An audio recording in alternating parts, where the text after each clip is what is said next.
Estamos abarcando un tema acerca del desánimo. De hecho, el tema se llama fortaleza a través del desánimo. ¿Y quién no se ha sentido desanimado? Hace algún tiempo, ¿verdad? Cuando pues trabajaba yo en lo secular, ya tiene mucho tiempo de pero hubo un periodo de crisis en la empresa donde yo trabajaba y nos dejaron de pagar prácticamente 6 semanas. 6 semanas en las cuales pues solamente se nos prometía la siguiente semana, la siguiente semana, la siguiente semana. Y créanme que cuando uno ya iba a trabajar o cuando yo iba ya a trabajar, iba con desánimo. Y esto sucede precisamente porque hay cierta frustración. Pero también esto es notorio cuando atravesamos por una enfermedad. Cuando estamos de doctor en doctor y no sabemos qué es lo que está ocurriendo. Cuando tenemos a lo mejor a un ser querido, ¿verdad? Cercano, enfermo y se le diagnostica una cosa, se le diagnostica otra cosa y simplemente no vemos que avancen y que los tratamientos estén dando resultados. Esto causa desánimo en la vida de los creyentes inclusive. Y el desánimo, esta sensación que tenemos en el corazón, es como andar en arenas movedizas. Cuanto más luchamos en contra de esta sensación, parece que no podemos salir de ahí, nos hundimos más y la ansiedad, ¿verdad?, nos atrapa y nos sentimos inclusive a veces desesperados en esa lucha. Ahora, hermanos, es muy interesante notar la etimología de esta palabra. El prefijo des, que se antepone muchas veces a las palabras, simplemente señala negación o ausencia de algo. Así que el desánimo es la ausencia de ánimo. Y la siguiente ¿verdad?, porción de la palabra, que también en su concepto etimológico es anime, significa suspiro, aliento o alma. Es decir, ¿qué es el desánimo? ¿O qué es esta sensación? Es la sensación de que alguien ha perdido el interés, la ilusión, y está atravesando inclusive por una posición de tristeza. Y quizás sea un paso previo a la depresión. Algunos consideran que el desánimo, esta sensación, ¿verdad?, no es que no exista, sino que simplemente es el resultado de algo, es decir, no existe como tal. Es una situación provocada como ausencia del aliento o la motivación que tiene una persona por algo o por vivir. Y como pastores, hermanos, yo como pastor sé perfectamente y firmemente que todos somos vulnerables a estar desanimados o entristecidos. Y una carga especial que como pastores tenemos en esta iglesia y como pastores, ¿verdad?, que están al frente de una iglesia, tienen precisamente allí en su mente y en su corazón, es poder aconsejar a aquellos que están pasando por situaciones difíciles en su vida. Y es difícil intuir cómo reaccionará una persona ante el desánimo. Esto porque no sabemos, cada persona reacciona de forma diferente y no sabemos qué es lo que está ocasionando eso. Y hay quienes dicen, inclusive, yo no voy a asistir a la iglesia porque me siento desanimado. Esto, hermanos, es común a veces escucharlo. Cuando se le pregunta a alguien que asistía regularmente por qué está dejando de hacerlo y después dice, no, porque estoy desanimado. Hay quienes dicen, yo no voy a asistir a la escuela también porque estoy desanimado, quizás porque no estén pasando una materia, ¿verdad?, como ellos quisieran, o porque se encuentran ahí con un maestro confrontativo, ¿verdad?, que para los alumnos siempre va a haber malos maestros.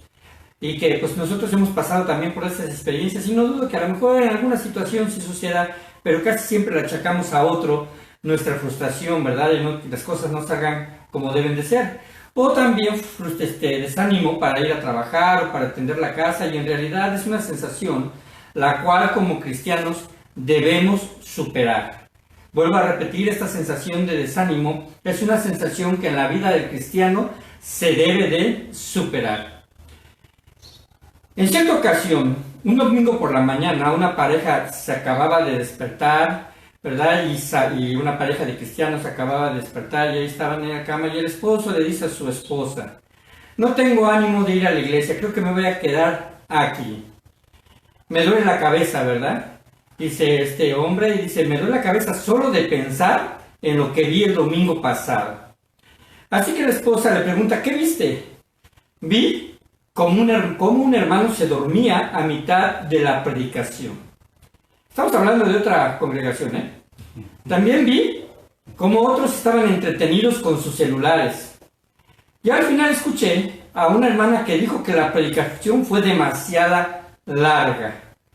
Y la verdad, todo eso me desanima, dice el esposo. Y la esposa lo ve fijamente y le dice, ¿hablas en serio? Tienes que ir, tú eres el pastor. Y hermanos, es que aún el pastor, ¿verdad?, se desanima. Así que quiero preguntar si captan el significado de la ilustración, de esta metáfora. Porque alguien podría decir, ¿verdad? También los pastores se desaniman, ese es el mensaje. Pero en realidad no, hermanos. Va más allá. Todos somos susceptibles a pasar por este tipo de sensación. Y como seres humanos, hermanos, somos tripartitos: espíritu, alma y cuerpo. Y en ocasiones, algunos de ellos se ven alterados, especialmente el alma, ¿verdad? Y el ánimo. Y en ocasiones, cuando se ve alterado, se alteran lo demás y puede inclusive afectar físicamente a la persona, porque en ocasiones las preocupaciones, el estrés o el desánimo favorecen que el cuerpo se enferme. La pregunta es, hermanos, ¿cómo podemos sobreponernos a este tipo de ansiedad o de sensación que muchas veces ni siquiera nos permite dormir en paz y que además nos debilita físicamente, emocional e inclusive nos puede llegar a afectar espiritualmente? Por eso la gente concluye que ya no voy más a la iglesia, o ya no voy a orar, o ya no voy a leer la Biblia, porque están precisamente siendo afectados por el desánimo. El apóstol Pablo, hermanos, en sus cartas, anima muchas veces a través precisamente de estos versículos a los discípulos a fortalecerse en medio de las pruebas y las tribulaciones. Y es muy interesante la forma en la que él desarrolla su ministerio, porque no solamente podemos ver a Pablo como el misionero, el que va y predica el evangelio, el que va y está llevando las buenas nuevas y está induciendo a la gente a que se arrepienta de sus pecados y sean salvos. Su ministerio no nada más se desarrolla en el ámbito de la salvación de las personas, sino también en el ámbito de la edificación de las iglesias. Por eso es que Pablo se interesaba constantemente en poder volver a visitar a aquellos lugares donde él había sido quien habría llevado el evangelio. Así que, hermanos, él transmite este ánimo a las iglesias, y una de ellas es la iglesia de Tesalónica. Esta iglesia de Tesalónica, bueno, así es la iglesia de Tesalonicenses, y están dos cartas escritas aquí en el Nuevo Testamento. Pues esta ciudad de Tesalónica era una ciudad portuaria, estaba ubicada dentro de lo que es la región de Grecia, y por lo tanto era una ciudad que estaba inmiscuida en el paganismo, precisamente en adorar a dioses falsos de la mitología griega, de la mitología romana, ya en ese tiempo quien había adoptado, y solamente se hizo un cambio de nombres, y estos ídolos paganos eran parte de su culto. Y no solamente esto, sino también rendía culto a sus emperadores. Así que el ser cristiano hacía particularmente difícil a los de Tesalónica.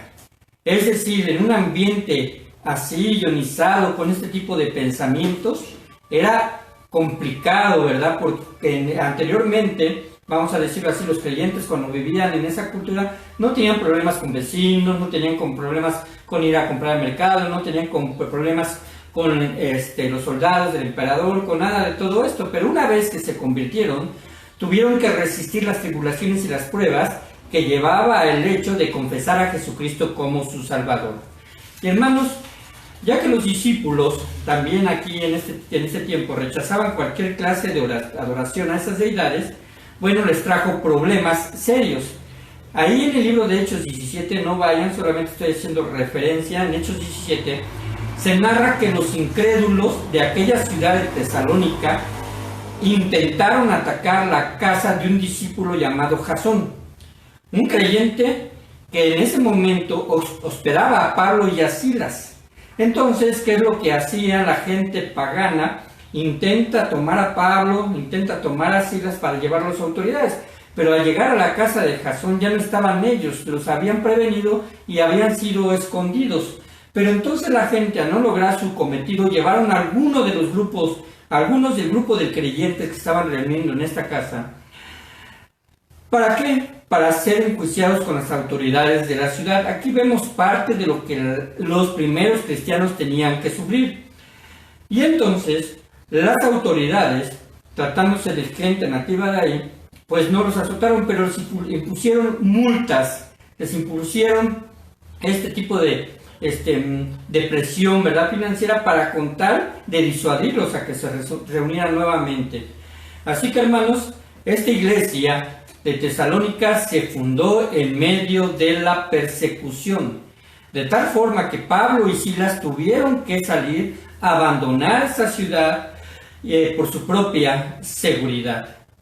Así que en las cartas, hermanos, en las cartas de Pablo, y en las cartas que más adelante Pablo le envía especialmente a esta iglesia de Tesalónica, van a haber palabras de aliento, porque su experiencia fue de que dejó a los hermanos en medio de la tribulación. Y estas palabras de aliento dan seguridad a los discípulos. Y además, algo muy importante, Pablo enfoca estas dos cartas a la segunda venida de nuestro Señor Jesucristo. Así que las palabras de aliento hacia ellos vienen asociadas a la esperanza de esta segunda venida. Pero anima a los creyentes también a mantenerse firmes en medio de las pruebas y cambiar el desánimo por el ánimo, la debilidad en fortaleza, la oscuridad en luz, y no mantenerse, hermanos, en silencio, sino predicar la palabra de Dios. Ante todo, ¿qué es lo que está haciendo Pablo? Les está animando a que su fe no decaiga, pero con un propósito: seguir en la lucha.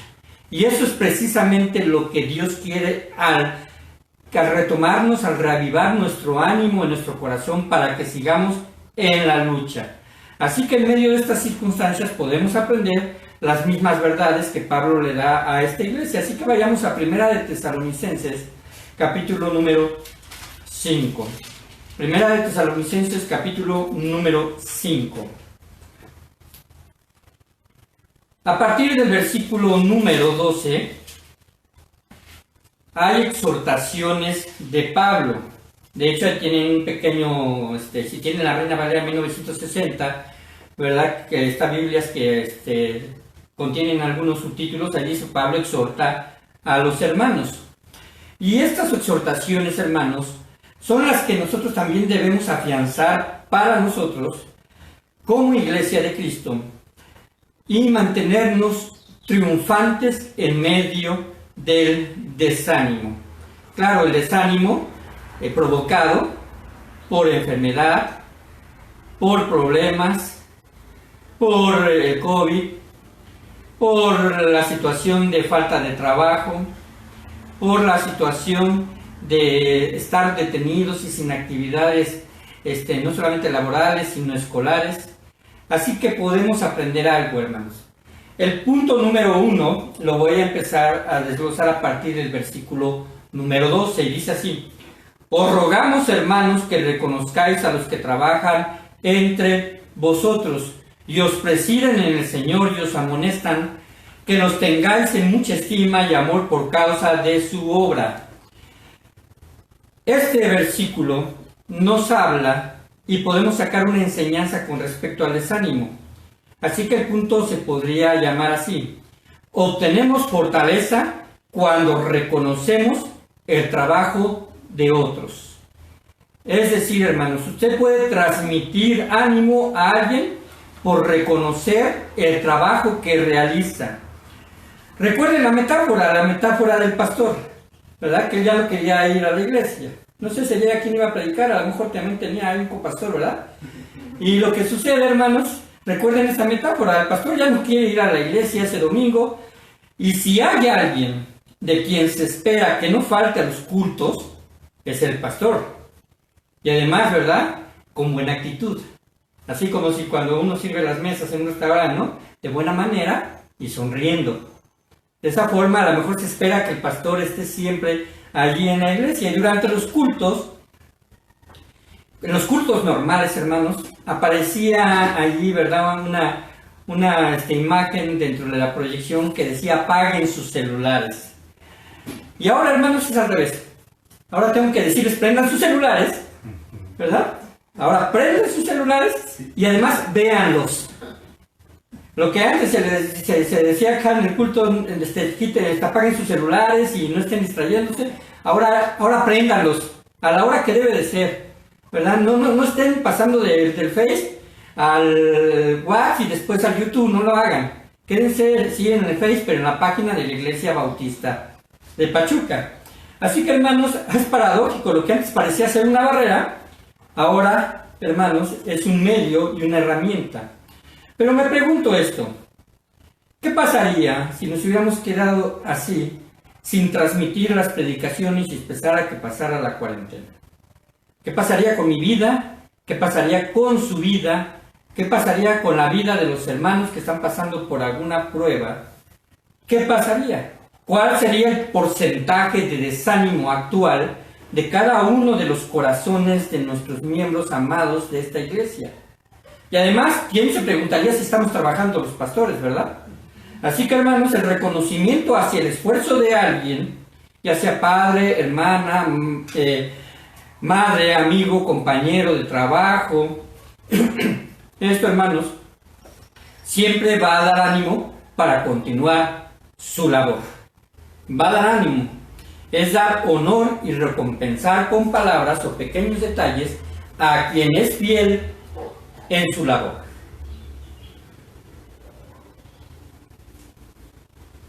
Leímos el versículo 12 y versículo 13, una parte del 13. La última parte del versículo 13 dice así: tened paz entre vosotros. Bueno, la segunda, vamos a decirlo así, componente para poder tener ánimo es que obtenemos ánimo cuando tenemos buenas relaciones. Obtenemos fortaleza cuando tenemos buenas relaciones. Pablo aquí les exhorta y les dice: tened paz entre vosotros. Y esto es entendible, está sencillo. La enseñanza no tiene mucho que ver. Las buenas relaciones y la comunión entre hermanos también producen ánimo en la vida de los creyentes, en la vida de la iglesia. ¿Por qué?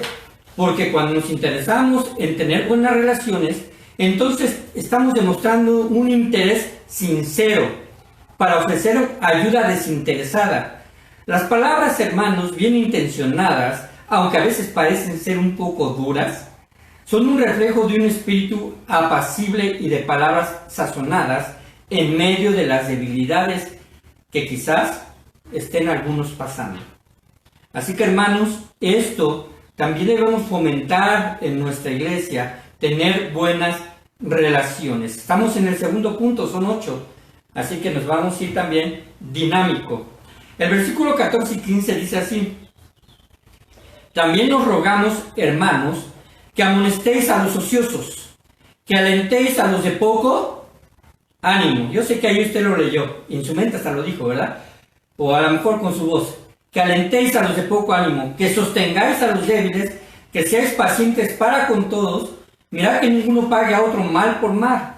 Antes, seguid siempre lo bueno unos por otros y para con todos. Estos dos versículos podríamos desglosarlo idea por idea, ¿verdad? Pensamiento por pensamiento, pero si no, no terminaríamos. Y hermanos, solamente puedo decir con respecto a este tercer elemento, es que obtenemos fortaleza cuando nos preocupamos unos por otros. Obtenemos fortaleza cuando nos preocupamos unos por otros. Las expresiones de ánimo son dadas con el ejemplo, hermanos. Las expresiones de ánimo son dadas con el ejemplo. Pablo está escribiendo aquí a los tesalonicenses y Pablo no estaba en la playa ni estaba en un hotel 5 estrellas y de ahí le estaba escribiendo y dice: hermanos, tengan ánimo, ¿no? Y él estaba ahí con una piña al lado. Él no estaba así. Él estaba sufriendo persecuciones, e inclusive él se menciona como esclavo de Jesucristo también en estas cartas y estaba sufriendo persecución. De hecho, se le considera también que son las palabras las cartas desde la cárcel. Así que Pablo se encontraba también en tribulación. Y sin embargo, él los exhorta a tener un ánimo similar al que él está mostrando y que está escribiendo. Pablo no podría alentar a otros si no lo experimenta primero. Y entonces también muestra preocupación. Y cuando hablamos así en este versículo que dice la palabra de Dios, también nos rogamos, hermanos, que amonestéis a los ociosos. Cuando oímos la palabra amonestar, yo casi con toda seguridad puedo decir es que Pablo los está regañando. Pero no los está regañando. Amonestar es convencer a otro para que evite ciertas actitudes. Amonestar tiene el fin de, hermano, quizás te estés equivocando y no lo sepas. Yo quiero advertirte que esto que estás haciendo no es correcto. Quizás, ¿verdad?, con la forma de hablar, quizás con la forma de dirigirse o de trabajar. Amonestar es convencer a otro para evitar ciertas actitudes. Y muchas veces, hermano, como pastor se lo digo, muchas veces a la gente no le gusta ser amonestada. A la gente no le gusta ser amonestada.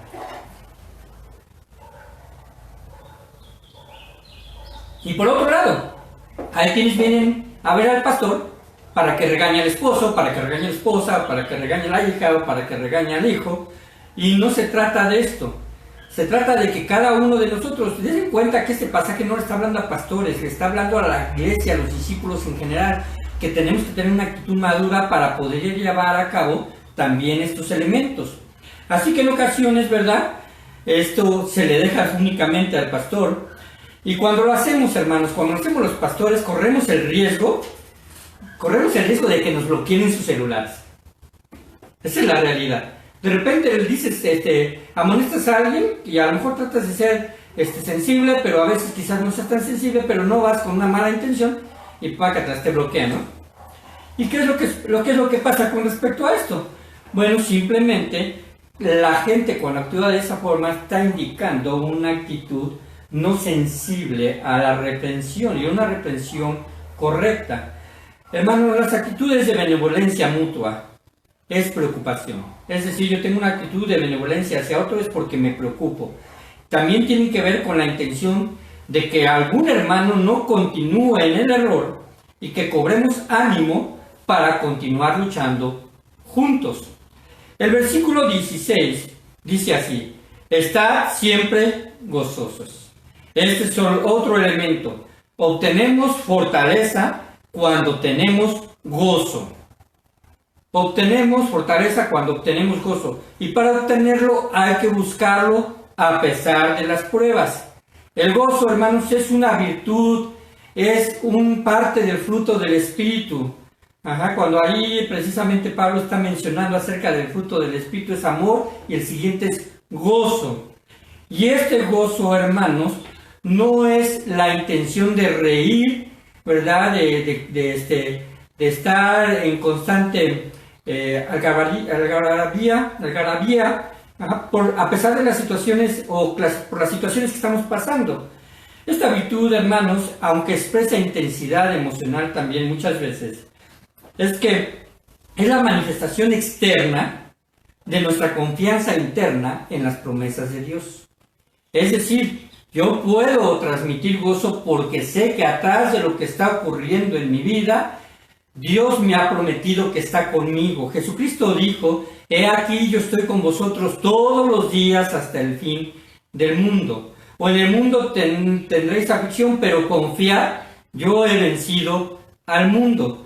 Estas palabras, hermanos, nos deben de alentar para vivir nuestra vida con gozo. Y no quiero decir que yo tengo gozo porque me está pasando todo lo malo. No, sino tengo gozo a pesar de lo malo que me está pasando, es decir, a través de las pruebas. El siguiente, hermanos, hasta este momento hemos visto, y lo voy a repetir, primera parte, obtenemos fortaleza cuando tenemos buenas relaciones. Obtenemos fortaleza cuando reconocemos el trabajo de otros. El 2, obtenemos fortaleza cuando tenemos buenas relaciones. El 3, obtenemos fortaleza cuando nos preocupamos unos por otros. El 4, obtenemos fortaleza cuando tenemos gozo. Y el 5 está basado en el versículo 17 y 18. Orad sin cesar. Dad gracias en todo porque esta es la voluntad de Dios para con vosotros en Cristo Jesús. Está también muy sencillo, ¿verdad? Para poder deducir. Obtenemos fortaleza cuando adoramos. Obtenemos fortaleza cuando adoramos. El Padre Nuestro es la oración modelo. Y las primeras partes, hermanos, precisamente habla acerca también de agradecimiento y reconocimiento a nuestro Dios. Inclusive parte del Padre Nuestro es dar gracias por el pan de cada día. Así que, hermanos, el orar sin cesar y dar gracias en todo, nos habla de que podemos hacerlo aún a pesar de las pruebas que como hombres pasamos. ¿Y esto por qué sucede? ¿Saben qué es lo que hacen las pruebas en la vida del creyente? Aparte a lo mejor de despertarnos un poco más de nuestro letargo espiritual, ¿verdad? Y levantarnos y esperar que nos alumbre Cristo. Bueno, es que las pruebas hacen que como seres humanos, como hijos de Dios, no seamos indiferentes ante Dios. Porque normalmente cuando vienen pruebas es cuando nos acercamos a Él y oramos. Y muchas de las pruebas nos llevan a levantar nuestra mirada al cielo y abrir nuestro corazón a Dios. Y esto, hermanos, también debe de ser en adoración, no solamente en ruego o pedir, sino en adoración. Cuanto más entendemos, esto lo dijo Sproul, dice, cuanto más entendemos la soberanía de Dios, nuestras oraciones son llenadas con agradecimiento, porque entendemos que Dios es soberano para hacer con nosotros lo que le plazca. Y cuando hablo y afirmo esto, estoy creyendo en un Dios que jamás tendrá la intención de hacernos daño. Dios no tiene la intención de hacernos daño. Aún las pruebas nos llevarán a edificarnos y además nos llevará de gloria en gloria. ¿Qué quiere decir con esto? Que Dios va a derramar bendición a través de las pruebas a nuestra vida. Así que debemos estar agradecidos, no por la dura prueba, sino porque Dios está con nosotros a través de la prueba. El siguiente, hermanos, dice el versículo 19, no apaguéis el espíritu. Y no apaguéis el Espíritu, está hablando precisamente del Espíritu Santo. Podemos contristar al Espíritu Santo si estamos obrando en pecado. Entonces, el siguiente elemento es, obtenemos fortaleza cuando cuidamos nuestra santidad. Obtenemos fortaleza cuando cuidamos nuestra santidad. Miren, hermanos, como verdaderos hijos de Dios, cuando alguno de nosotros llega a pecar y se desliza en una mala actitud, en pecado, en el cualquiera que éste sea, el Espíritu Santo constriñe nuestro corazón, nuestra alma, y nos lleva a tener tristeza. Esto le sucedió a David, y allí en el Salmo 51, él pide, devuélveme el gozo de tu salvación, porque precisamente se está encontrando en una situación de tristeza profunda por haber pecado delante de Dios. Y esto sucede en el corazón de cada hijo, porque somos amonestados por el Espíritu y disciplinados por el Señor, porque de otra forma, si Dios no nos disciplina, la palabra de Dios nos hace pensar, bueno, no pensar, nos ilustra como si fuésemos hijos bastardos.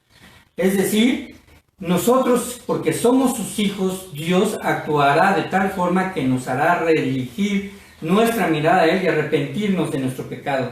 No permita, hermano, no permita que el desánimo le lleve a conductas pecaminosas. No permita que el desánimo le lleve a conductas pecaminosas.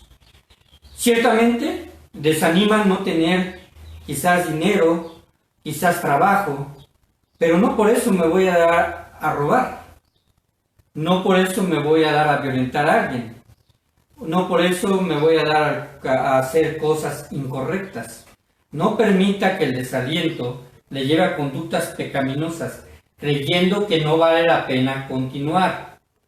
En 1 Tesalonicenses 3, 3:13, lo tiene usted el libro abierto, entonces le voy a pedir que regrese al 3:13. Dice, para que sean afirmados vuestros corazones.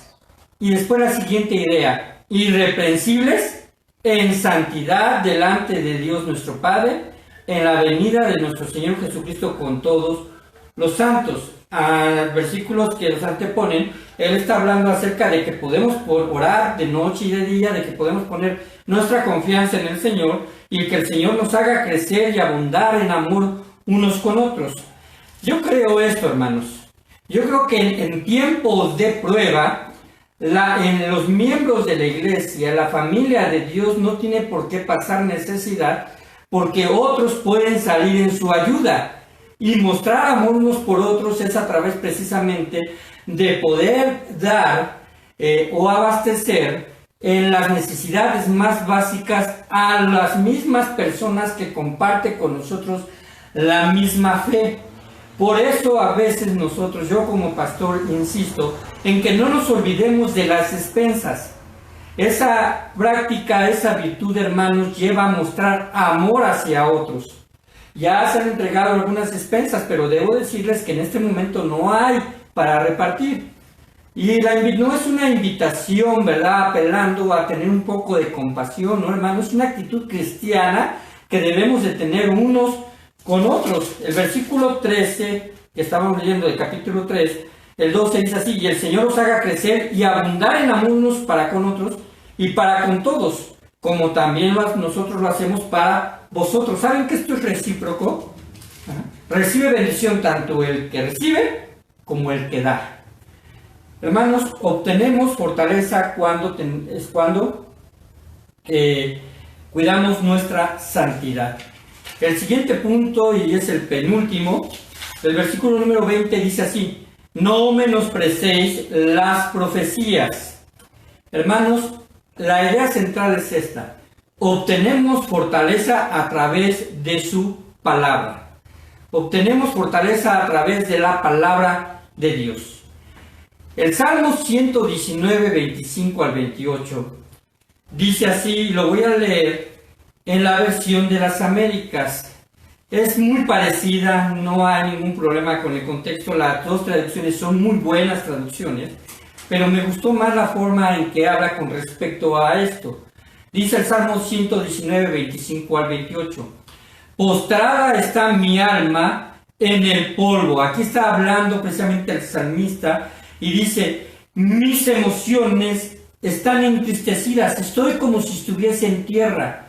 Y entonces le pide algo ahí, vivifícame conforme a tu palabra. Vivifícame conforme a tu palabra. De mis caminos te conté. Esto está diciendo, yo oré y sabes perfectamente mis experiencias y mi vida. Y además le dice, tú me has respondido, enséñame tus estatutos, hazme entender el camino de tus preceptos y meditaré en tus maravillas. Dice después, de tristeza llora mi alma. Me gustó, hay una anotación. Esta palabra de tristeza llora mi alma se puede traducir de tristeza, goteo en lágrimas.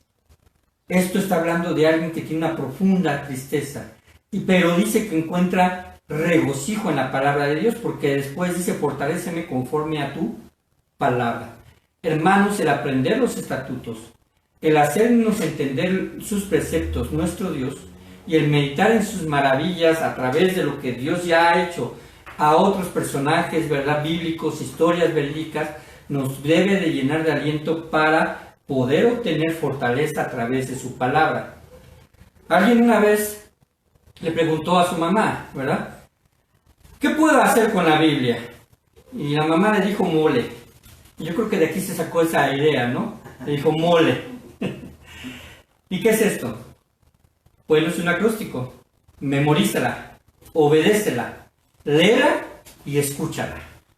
Así que cuando ahora usted vea mole, acuérdese de memorizar la palabra de Dios, de obedecer la palabra de Dios, de leer la palabra de Dios y de escuchar la palabra de Dios. Ella es nuestra medicina en nuestra debilidad. Y el último, Y estaba tentado a sacar más, pero el 21 dice así: examínalo todo, retener lo bueno. Obtenemos fortaleza cuando obtenemos fortaleza cuando identificamos que hay un propósito en medio de la prueba. Por eso dice examínalo todo. Obtenemos fortaleza cuando identificamos que hay un propósito en medio de la prueba. En ocasiones, hermanos, el desánimo nos va a llevar a aflojar el paso. Tenemos que hacer un alto momentáneo, porque no nos sentimos bien, porque queremos estar en esos apacibles pastos, ¿verdad?, donde el pastor nos quiere llevar, donde nos está sustentando con agua cristalina, y a veces es necesario el descanso, hermanos. La realidad es que también debemos aprender que Dios dio un día de descanso. Cuando Dios creó todas las cosas, dice que el séptimo día lo santificó y descansó Dios de la obra que había hecho. Y cuando dice de la obra que había hecho, dice también que vio Dios todo lo que había hecho y era bueno. Y cuando habló del hombre, dijo era bueno en gran manera. Hermanos, el descanso de las labores diarias son para meditar en la maravillosa obra de Dios. Así que cuando tenemos vacaciones, de ese tiempo, hermanos, llévese su Biblia, llévese predicaciones, abra quizás alguna aplicación donde pueda escuchar, ¿verdad?, esto. Y ahora, hermanos, no estamos en un tiempo de descanso, ¿verdad? Estamos ahí recluidos, pero la realidad es que también tenemos labores y se están llevando cursos escolares por medio del internet. Pero yo le aseguro, hermanos, que si ordena su tiempo, ahora tiene más para poder meditar en la palabra de Dios y tomar un descanso del estrés, del agobio y del desánimo que esta situación puede estar ocasionando. Así que, hermanos, esto nos puede llevar a aflojar el paso, pero con un propósito, porque nuestro Maestro, nuestro Señor Jesucristo, nos desea enseñar más. Nos desea enseñar más. Quizás haya desánimo en la esposa, ¿verdad?, que ya no se siente quizás protegida o amada por su esposo. Haya desánimo quizás en un matrimonio que esté pasando por conflictos o con los hijos, ¿verdad? Pero sin embargo nuestro Dios quiere que tomemos descanso. Como conclusión, Pablo muestra al final su deseo sincero.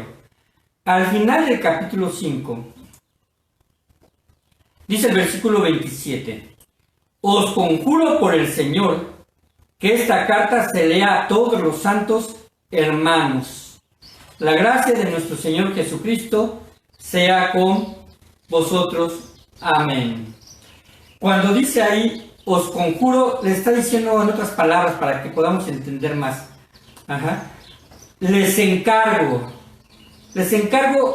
municiosamente que también otros hermanos sepan lo que se está escribiendo en esta carta. Le habla a Tesalónica, pero dice que se corra esto. Todos necesitamos ánimo. Todas las iglesias necesitan ánimo ahí en el tiempo de Pablo. Pues también actualmente todos los creyentes necesitan ánimo. Y creo que entramos en ese grupo de destinatarios con todos los santos. Usted es santo y yo soy santo por gracia del Señor, porque hemos sido apartados para Él.